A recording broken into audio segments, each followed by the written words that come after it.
पन्नगे च सुरेन्द्रे च कौशिके पादसंस्पृशि निर्विशेष मनस्काय श्रीवीरस्वामिने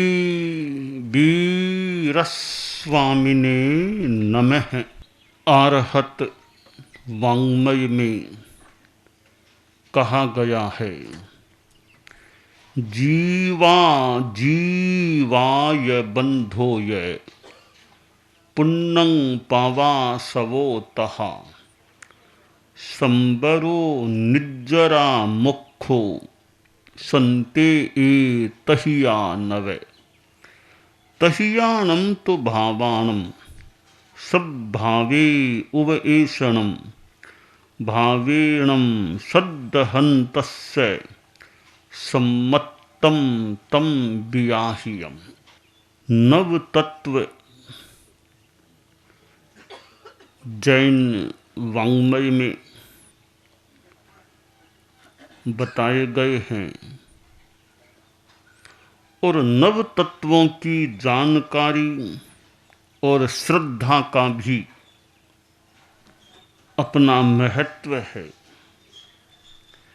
जीव अजीव, बंध पुण्य पाप आश्रव, संबर निर्जरा मोक्ष, ये नव तत्व आगम उत्तरध्ययनानि में निर्दिष्ट हैं। इन नव तत्वों का सम्यक अवबोध हो जाए, सम्यक श्रद्धा यथार्थ श्रद्धा हो जाए तो यह एक सम्यक्त्व प्राप्ति का उपाय माना जा सकता है। सम्मत्तम तम वियाह्यम्। प्रश्न होता है कि मैं कौन हूँ? मैं चलता हूँ, फिरता हूँ, खाता हूँ, यह जो क्रियाएं की जा रही हैं यह शरीर है, तो मैं हूँ कौन? यह शरीर ही मैं हूँ या और कुछ है? इस संदर्भ में यह बात सार के रूप में हो सकती है कि मैं आत्मा हूँ, मैं जीव हूँ। यह शरीर मूलतः मैं नहीं हूँ, क्योंकि शरीर तो नश्वर है, विनाश धर्मा है और यह एक दिन छूट जाता है। इसके सिवाय और कोई चीज है क्या इस जीवन में? तो और कोई चीज है और वह है आत्मा, जीव। आत्मा का कभी नाश नहीं होता। कोई कितना ही प्रयत्न कर लो, अत्याधुनिक शस्त्र कोई लेकर के आ जाए, एकदम आधुनिक टेक्नोलॉजी, अत्याधुनिक शस्त्र के आत्मा को खत्म करेंगे, परंतु जैसा बताया गया है, जो ज्ञान है कि कितना ही तीखा, कितना ही अत्याधुनिक शस्त्र आ जाए, आत्मा को काटने वाला, आत्मा को खत्म करने वाला कोई शस्त्र नहीं है। हाँ, शरीर को काटा जा सकता है, शरीर का नाश किया जा सकता है, परंतु आत्मा तो अमर है, अजर अमर है। आत्मा अपने आप में अमूर्त है, उसके कोई रूप नहीं होता। तो मैं वह आत्मा हूँ जो कभी मरती नहीं, जिसको कोई मार नहीं सकता, काट नहीं सकता, जला नहीं सकता, वह आत्मा मैं हूँ। तो मैं आत्मा हूँ, जीव हूँ, तो प्रश्न है, ये जो दिख रहा है वह क्या है? यह जो दिख रहा है बॉडी के रूप में, यह क्या है फिर? यह मैं नहीं हूं क्या?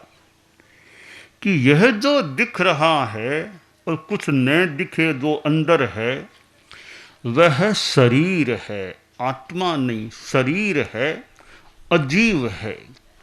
शरीर अपने आप में अजीव है, यह आत्मा से संपृक्त है। और अजीव इसलिए है कि मृत्यु हो जाने के बाद यह शरीर न चलता है, न बोलता है, न खाता है, न पीता है, न श्वास लेता है। अगर शरीर में होता तो सारी क्रियाएं बंद क्यों हो गई? वर्तमान में क्यों है, कभी क्यों नहीं रहती है? तो वो एक तत्व है आत्मा। जब तक वह भीतर में विद्यमान है तब तक तो भले शरीर चले खाए पिए, वह तत्व जब विदा ले लेता है तो फिर यह शरीर निष्क्रिय हो जाता है। येन विराजित मिद मति पुण्यम तच्चिंतय चेतन नैपुण्यम विशदागम मधिगम्य निपानम विरचय शांत सुधारस पानम। यह शरीर जितना शोभायमान हो रहा है वो आत्मा के कारण है। आत्मा है तब शरीर हृष्ट पुष्ट हो जाता है, सक्रिय रहता है। तो यह जो साथ में दिखाई दे रहा है यह अजीव है, यह मैं नहीं हूँ, आत्मा नहीं है। आत्मा अलग है, शरीर अलग है। और यह एक अध्यात्म का महत्वपूर्ण सूत्र है कि आत्मा भिन्न है, शरीर भिन्न है। गीत में भी कहा गया है, आत्मा भिन्न शरीर भिन्न है, तुमने मंत्र आत्मा अचल अरुज शिव शाश्वत नश्वर है यह। आत्मा आत्मा के द्वारा ही आत्मा में लय पाए, चैत्य पुरुष जग देव तुम्हारा पुण्य नाम मेरे मन में रम जाए, चैत्य पुरुष जग। तो आत्मा भिन्न शरीर भिन्न है, एक नहीं संजोना है, मिट्टी से मिला जुला पर आखिर सोना सोना। कि जैसे स्वर्ण गोल्ड मिट्टी से मिला हुआ है पर स्वर्ण अलग है, मिट्टी का अस्तित्व अलग है, एक नहीं है। इसी प्रकार आत्मा अलग है और शरीर अलग है। तो जीव मैं हूँ, मैं आत्मा हूँ, यह जीव हो गया। साथ में जो यह है शरीर, यह वैसे मूलतः अजीव है।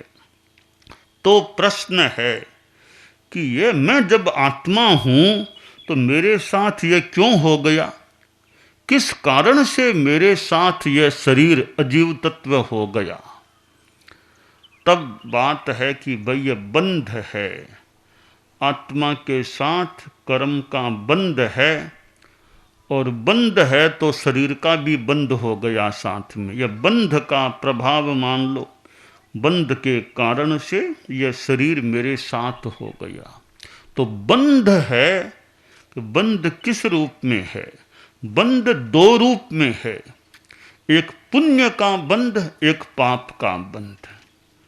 शुभ कर्म पुद्गल हैं वह पुण्य, अशुभ कर्म पुद्गल पाप हैं। तो ये पुण्य पाप बंध के रूप में हैं, फिर इनका उदय भी होता है, हो सकता है। तो यह जीव, यह शरीर अजीव, यह जो संबंध हुआ है उसका एक कारण है बंध। बंध क्या है? पुण्य और पाप के रूप में। तो प्रश्न है, ये पुण्य पाप पैदा होते क्यों हैं? पुण्य पाप के रूप में ये पुद्गल आत्मा के क्यों लगते हैं? बंध है पुण्य पाप के रूप में बंध। तो ये आखिर बंध है, पुण्य पाप है, ये होता क्यों है? मूल कारण क्या, जहां से पुण्य पाप का बंध होता है? वो मूल कारण है आश्रव। आश्रव तत्व है हिंसा, झूठ, चोरी आदि आदि। इधर मिथ्यात्व, अव्रत, प्रमाद, कसाय, योग, ये आश्रव हैं। इनसे यह मार्ग है, यह कारण है कर्मों के आत्मा के चिपकने का। तो यह कर्मों के आगमन का जो मार्ग है और कारण है मूल। आश्रवो भव हेतु स्यात्। यह जन्म मरणकार कर्म बंध का जो मूल, एकदम मूल कारण है, एकदम एप्रोप्रिएट, बिल्कुल सही जो कारण, वो कारण है आश्रव। इससे कर्म बंधते हैं, फिर यह शरीर भी मिलता रहता है, जन्म मृत्यु होते रहते हैं। कि ठीक है आश्रव है, तो कोई उपाय है क्या? यह आश्रव रहे ही नहीं, आश्रव की समाप्ति हो जाए, ऐसा कोई उपाय है क्या? तो हाँ, वह उपाय है, और वह है संवर्ग। संवर्ग हो जाए, फिर आश्रव का अस्तित्व समाप्त हो सकता है। संवरो मोक्ष कारणम, मोक्ष का कारण संवर है। मिथ्यात्व आश्रव न रहे, सम्यक्त्व हो गया। मिथ्यात्व आश्रव न रहे, फिर व्रत हो गया, अव्रत आश्रव नहीं रहा। यों अप्रमाद हुआ तो प्रमाद आश्रव नहीं रहा, अकसाय संवर हुआ तो कसाय आश्रव नहीं रहा, अयोग संवर हुआ तो योग आश्रव नहीं रहा। तो संवर है त्याग, प्रत्याख्यान और जो भी भीतर के परिणाम, उनसे आश्रव का अस्तित्व समाप्त किया जा सकता है। तो ठीक है, संवर हो गया तो आश्रव तो नहीं रहेगा, नए रूप में तो कर्म नहीं आएंगे, पर पहले से जो कर्म आए हुए हैं उनकी सफाई का कोई उपाय है क्या, या वो पड़े ही रहेंगे? वो भी तो निकलने चाहिए, कोई तरीका है क्या? तो कहा वो तरीका भी है तपस्या, यानी निर्जरा होती है, तपस्या के द्वारा निर्जरा होती है, सफाई हो जाती है। 12 प्रकार का तप निर्दिष्ट है। तो निर्जरा उपाय है, यानी तपस्या उपाय है पूर्वार्जित पाप कर्मों के नाश का सारे कर्म नष्ट हो जाएंगे, फिर तो एकदम ठीक है ना, कि फिर बिल्कुल ठीक है मोक्ष। सारे कर्मों की निर्जरा होते होते होते जब सारे कर्म दूर हो जाएंगे, तब यह शरीर का संबंध भी खत्म, शरीर साथ रहेगा नहीं। और यही शरीर नहीं, सूक्ष्म शरीर, सूक्ष्मतर शरीर तेजस और कार्बन हैं, वे भी फिर छूट जाएंगे। केवल मैं रहूँगा, केवल मैं, केवल आत्मा रहेगी। वो सब कर्मों से छुटकारा हो जाना है, वो है मोक्ष। कृष्ण कर्म का जो क्षपण हो जाए, विनाश हो जाए, वह मोक्ष की अवस्था है। तो वह परम अवस्था है। वो मिल जाने के बाद न पुण्य रहेगा, न पाप रहेगा, न आश्रव रहेगा, न बंध रहेगा। और फिर संवर की भी बात एक तरह से नहीं, न निर्जरा की बात। एक तत्व मोक्ष और जीव है, ये जीव और मोक्ष, ये दो तत्व फिर रहेंगे। यानी जीव और मोक्ष दो नहीं है, वो एक ही बात है। जीव है वही मोक्ष है, मोक्ष है वही जीव है। तो ये नव तत्व हो जाते हैं, जीव अजीव, बंध और पुण्य पाप, आश्रव, संवर, निर्जरा, मोक्ष। उत्तराध्ययन में ये जो नव तत्व बताए गए हैं श्लोक में, उनका क्रम इस प्रकार है। जीव अजीव बंध, पुण्य पाप आश्रव, संबर निर्जरा मोक्ष। यानी इस श्लोक में जीव अजीव के बाद बंध को लिया गया है। बाकी सारे वैसे पुण्य पाप आश्रव संबर निर्जरा बंध पहले आ गया, फिर सीधा मोक्ष। तो ये नव तत्व हैं। इन नव तत्वों को यथार्थ रूप में जान लेना, यथार्थ श्रद्धा हो जाना, यह एक बहुत बड़ा आधार है धर्म की साधना का, मोक्ष की साधना का। तो 6 द्रव्य भी बताए गए हैं। जैन सिद्धांत दीपिका में 6 द्रव्यों की बात प्रथम प्रकाश में आई है, दूसरे प्रकाश में फिर यह जीव अजीव की बात आई है। तो 6 द्रव्य एक लोक क्या है, उसका उत्तर देना हो तो षड द्रव्यात्मको लोक है। जहाँ 6 द्रव्य है वह लोक है। यह एक दार्शनिक, एक भूगोल कह दें, एक बात आ गई। ये दुनिया है क्या कि 6 द्रव्यात्मक यह जगत है, लोक है। पर जहाँ धर्म की साधना की बात है तो फिर हमें नव तत्वों का बोध करना चाहिए। नव तत्वों को समझ करके संबर निर्जरा की साधना करें तो वो मोक्ष की दिशा में हमारी गति प्रगति हो सकती है। तो दृष्टिकोण आदमी का सही हो, यथार्थ परक दृष्टिकोण हो जाए, यथार्थ से नाता जुड़ जाए, और तमेव सत्यम निशंकम जम जिणेहिम पवे इयम, वही सत्य है, वही निस्संक है, या वह सत्य ही है, निस्संक ही है, जो जिनों वीतरागों के द्वारा प्रवेदित होता है। तो यह सम्यक्त्व, सम्यक दृष्टिकोण, नव तत्व का सम्यक बोध, सम्यक श्रद्धान एक ऐसा रत्न है। सम्यक्त्व एक रत्न है, बड़ा रत्न है।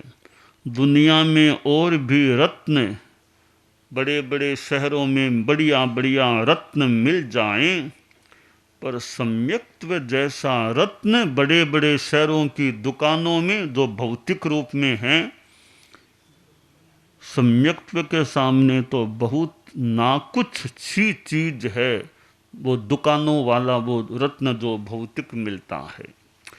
तो सम्यक्त्व के लिए कहा गया है, सम्यक्त्व रत्नान न परम ही रत्नम, सम्यक्त्व मित्रान न परम ही मित्रम, सम्यक्त्व बंधोर न परो ही बंधुः, सम्यक्त्व लाभान न परो ही लाभ है। सम्यक्त्व के समान दूसरा कोई रत्न नहीं, सम्यक्त्व के समान दूसरा कोई मित्र नहीं, सम्यक्त्व के समान दूसरा कोई बंधु भाई नहीं, और सम्यक्त्व के समान दूसरा कोई लाभ नहीं। चारित्र भी रत्न है, सापेक्ष बात भी हो तो हो सकती है, और वैसे देखें तो चारित्र भी सम्यक्त्व के बिना रह नहीं सकता। सम्यक्त्व तो चारित्र के बिना भी रह जाए, परंतु चारित्र सम्यक्त्व के बिना नहीं रह सकता। कि नत्थि चरित्रम सम्मत विहूणम दंसने उभयब्बम, मतलब सिद्धंति चरण रहिया दंसन रहियान सिद्धंति, जो श्लोक है कि चरण रहित का तो मोक्ष हो जाए, परंतु प्रश्न है चारित्र के बिना भी मोक्ष तो कैसे होगा। हमारे बहुश्रुत परिषद के सदस्य मुनि दिनेश जी बैठे हैं कि सिद्धंति चरण रहिया दंसन रहियान सिद्धंति, कि चरित्र रहित है वो तो मोक्ष चला जाए, पर दर्शन रहित है वो कभी मोक्ष नहीं जा सकता। अब इसकी व्याख्या अपनी अपनी हो सकती है। हम एक बात पर भी ध्यान दे लें कि जिसको सम्यक्त्व आ गई है, जिसको एक बार सम्यक्त्व आ गई है, आज चारित्र नहीं है भले, पर कभी न कभी उसका मोक्ष होगा ही होगा। परंतु जिसको सम्यक्त्व नहीं आई, न कभी आएगी, तो उसको तो कभी मोक्ष मिलने वाला है ही नहीं। तो सिद्धंत चरण चरण रहिया, जो चरण से आज रहित है वो किंतु सम्यक्त्व वाले हैं, तो उनका तो कभी मोक्ष हो जाएगा। पर जिनके पास सम्यक्त्व न आज है न भविष्य में कभी होगी, ऐसी स्थिति वाले जो जीव हैं, अभज्ञ जीव हैं, उनकी कभी मुक्ति नहीं हो सकती। तो नत्थि चरित्रम सम्मत विहूणम, चारित्र है वो सम्यक्त्व विहीन हो नहीं सकता। प्रदर्शन है वो चारित्र युक्त भी हो सकता है और चारित्र के बिना भी रह सकता है। तो सिद्धंत चरण रहिया, चरण रहित हैं, चारित्र रहित हैं, वे सिद्धि को प्राप्त हो जाते हैं। परंतु दर्शन रहित हैं, वो सम्यक्त्व रहित है, कभी सम्यक्त्व आएगी भी नहीं, ऐसे जीव हैं, वे कभी भी मोक्ष को प्राप्त नहीं हो सकते। तो ये सम्यक्त्व इस दृष्टि से बहुत बड़ा रत्न है कि चारित्र के बिना भी रह सकता है। चारित्र को तो मानो सम्यक्त्व का साहचर्य चाहिए।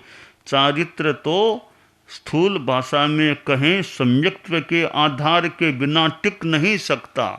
सम्यक्त्व पर अवलंबित है चारित्र, परंतु सम्यक्त्व चारित्र पर अवलंबित नहीं है। बिना साहचर्य के भी, चारित्र के साहचर्य के भी सम्यक्त्व का अस्तित्व रह सकता है। तो चारित्र तो परावलंबी हो गया, सम्यक्त्वावलंबी हो गया, उसको सम्यक्त्व की अपेक्षा रहती है, पर सम्यक्त्व को चारित्र की अपेक्षा नहीं इस माने में। इसलिए सम्यक्त्व बहुत बड़ा रत्न है। और एक अपेक्षा से कह दें तो चारित्र से भी ज़्यादा महत्व संभवतः सम्यक्त्व का है, क्योंकि सम्यक्त्व के बिना चारित्र भी हो नहीं सकता। तो यह नव तत्वों की जो बात है, सम्यक्त्व की बात है, हमारा सम्यक्त्व रहे और अच्छा रहे, पुष्ट रहे, निर्मल रहे, और साथ में चारित्र भी निर्मल रहे, तो फिर मुक्तिश्री की प्राप्ति भी जरूर हो ही जाएगी। और निकट जो भी विधि विधान है, भविष्य में जैसा भी विधान है उसके अनुसार हो ही जाएगी, ऐसी आशा की जा सकती है। तो हम सम्यक्त्व को निर्मल रखने का प्रयास रखें, यह काम्य है। संभव है समाधान। प्रेक्षा ध्यान।